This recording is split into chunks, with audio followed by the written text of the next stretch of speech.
let's talk a little bit about vocal classification. So a little bit of history before we use the terms.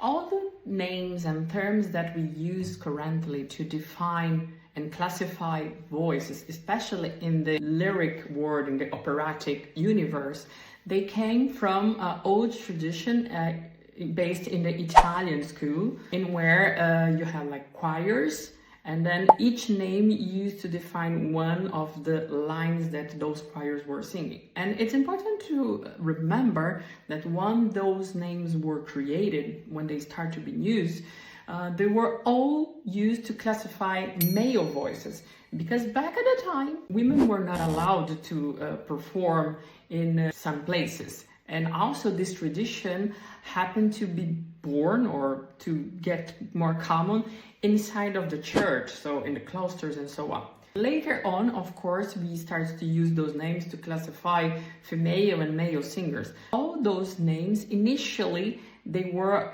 used to classify male singers, which means that the names that we use to classify something, it's to classify the voice, not necessarily the gender of the singer. Currently, we understand a little bit different, but it's important to have and keep that in mind. Like, for example, tenor, bass, baritone, they are classifications for the voice, not for the gender. Although nowadays we have these huge discussions and debate about transgender voice, or even in my case, which is a man who sings high, and it's a little bit out of this context.